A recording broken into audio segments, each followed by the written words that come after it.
My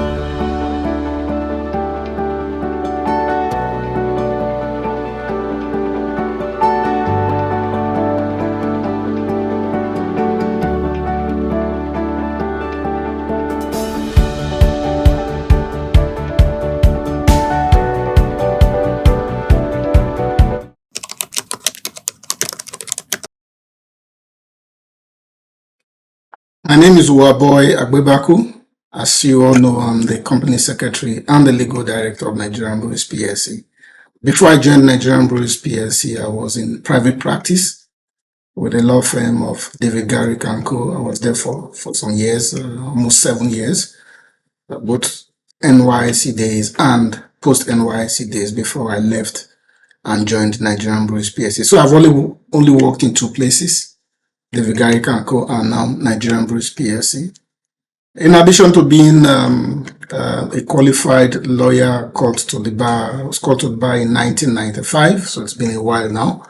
I'm also a member of the Institute of Chartered Secretaries and Administrators of Nigeria. I'm a fellow of that institute. I also do other things. I'm actually the chairman of the Committees of Legal Advisors and Company Secretaries of NECA. NECA is the Nigerian Employers Consultative Association.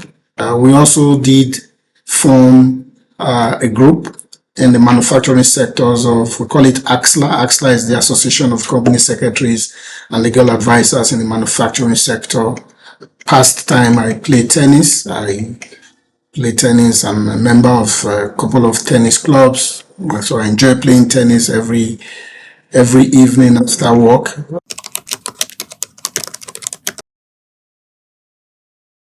I was in private practice before I joined the corporate world, as people will call it. I wouldn't really call it a comparison because they are 2 different things, right? For instance, as a corporate counsel, you are limited to the work of being a solicitor. Advocacy is not part of what you do or you can do. But for me, I would rather say that it is very important. It has played a very important role in my life in the sense that the experience that I gained while in private practice as a lawyer has really shaped me in terms of the work that I do today. That experience is invaluable, I can tell you, because you cannot buy it anywhere. If you don't have it, you don't have it. And from what I have seen, working with a lot of people in-house, with or without practice experience, I can tell you for free that the practice experience is valuable to you succeeding as a good in-house counsel.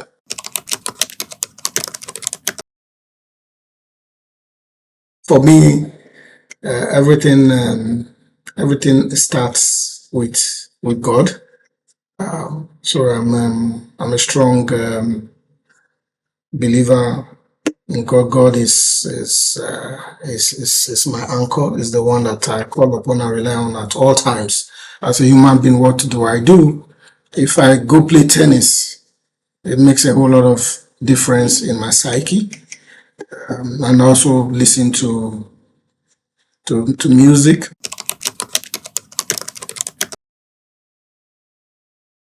Well, for big organizations like us, there are so many, it's not just one, in terms of the class or the category of the kind of issues that you're going to have. You deal with customers, you deal with suppliers, you deal with different stakeholders. Dispute would always occur.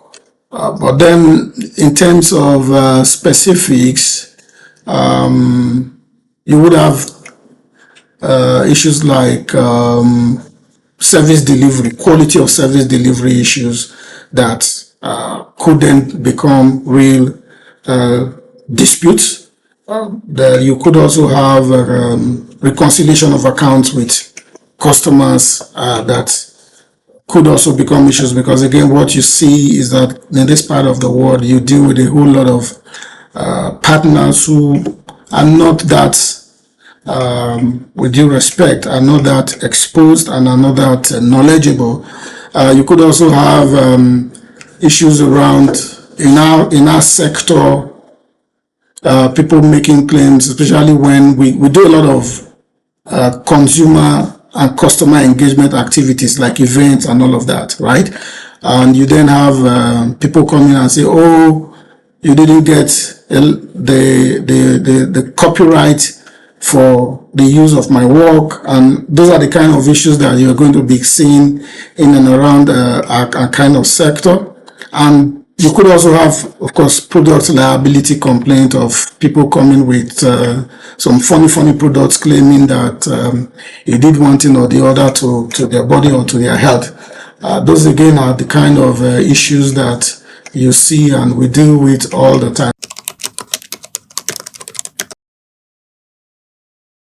The way we have always tried to run our business here is that we've set up in a way that to a large extent we mitigate some of these issues by being very proactive in our approach. For instance, we have a relatively big in-house legal team. We therefore try to make sure that we put in place as much as possible in a very proactive way, things that would reduce and limit as much as possible the number of times that we would have to be going to court, either being taken to court or us taking our partners to court.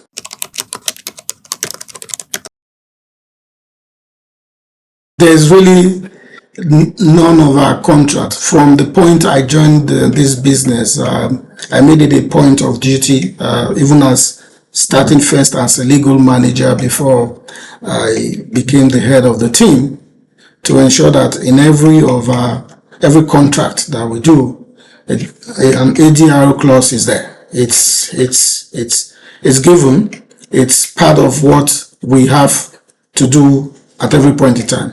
The ADR clause is always in all our contracts, and so yes, we have made use of it a number of times to settle commercial disputes, especially the big ones.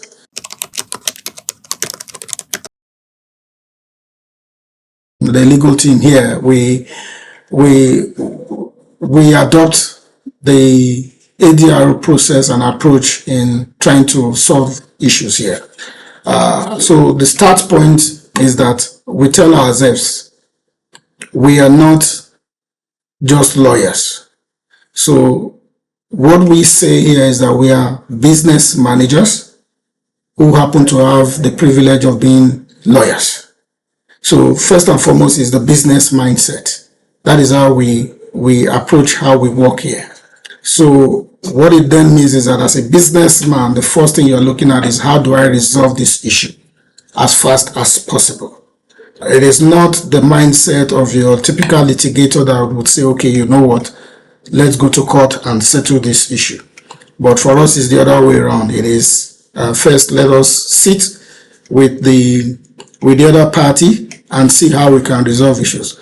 So that's the kind of approach we have here, which means that the ADR process is something that we utilize very well. The conciliation part especially, which is we'll reach out and try to settle the issue. And then if it doesn't work, then we can also then look at going, we mostly hardly use mediation process, right? But we then go to the arbitration process because it's faster, expensive though, but it's a faster process for us. So it's something that we embrace, that we enjoy using, and we encourage.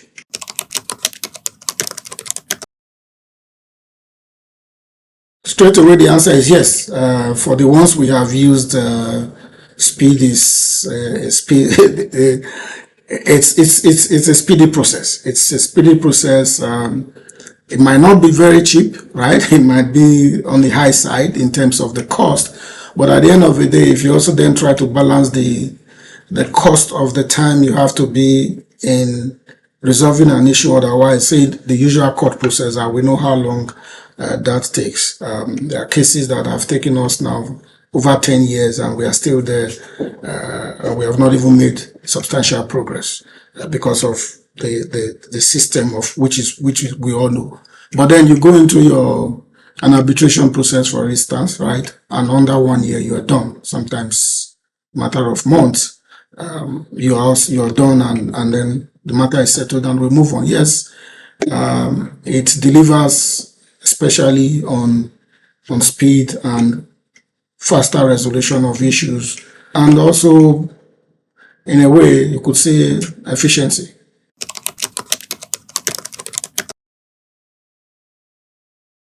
The mediation part, and I think I mentioned it earlier, that is it's one of the processes or phases of the ADR process that we hardly utilize. We've had one or two cases of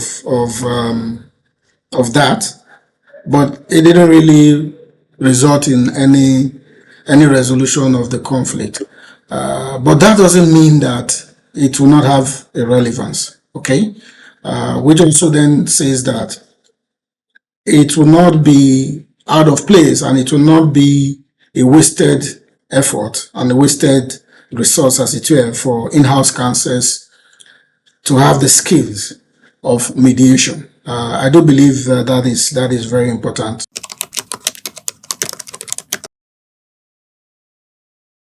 Yes, it is more of creating awareness about this committee, because I think it's a very important committee. So it is about creating awareness amongst in-house counsels, and then maybe that is an area where you will look at the committee can look at how do we collaborate with other committees, maybe at the NBA level, or whichever could be section of business law, for instance. So it's more of that awareness creation, and of course it is about capacity building. And again, the conference is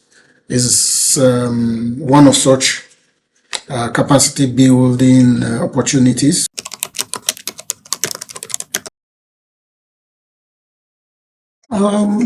The first one for me, there are so many areas, but I think there's one area which continues to be a sticking point for everybody in this ADR process, is the whole enforcement of the decisions of at the end of the day, right? The whole thing basically takes you back to court, and then you start all over again. I give an example. We did a transaction some years ago, and then in the course of the due diligence, we saw that the other party had a dispute, which resulted in an arbitral award in London. And then in terms of now trying to enforce it, this other party then starts the whole process of challenging it here in Nigeria. So by the time we were concluding the transaction, that dispute was still on, challenging the whole arbitration award in London, the enforcement.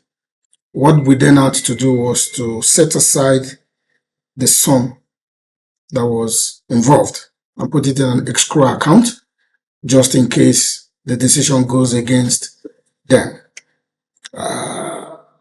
As we speak,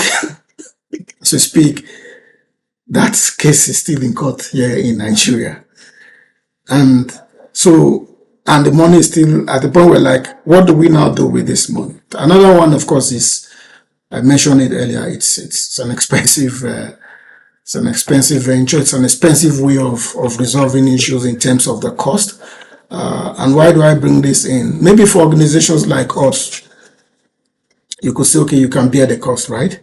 But if we really want this ADR process to become a veritable option for resolving disputes, I'm now looking at disputes between individuals.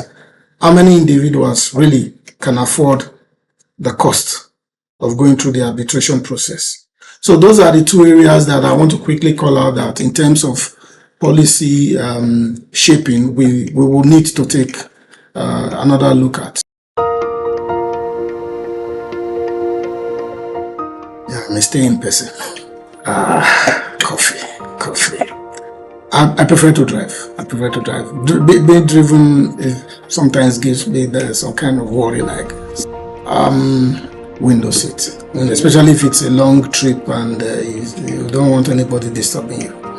I like the human connection. I like to see people. So in person, even when I do virtual, I would like to put on my camera.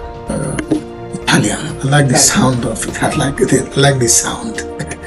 I hear a lot about Singapore, so it's a place I would like to go and see. The UK, generally, especially London, is a place that I go to all the time, that I like going to.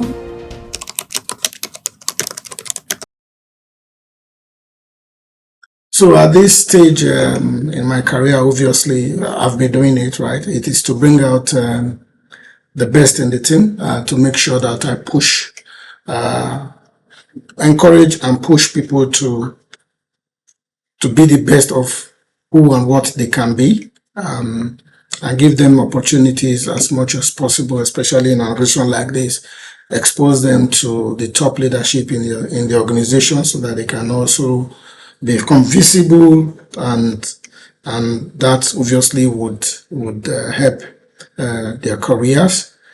So that's and is to leave a legacy of a team that can carry on the torch while one leaves this place. And then, of course, there are always other things to do outside of this place. I started as an external legal solicitor, so that's also another sector that one can go back to. Thank you so very much to the Corporate and In-House Committee of the Chartered Institute of Arbitrators Nigeria branch for this award. I really do appreciate it. I'm also appreciative of the fact that you have chosen me to share knowledge and to get insight from an in-house lawyer's perspective. And also thank you so very much again to the committee for the mail voucher, in addition to this plaque. Obviously, my wife and I would really enjoy that voucher. Thank you so very much.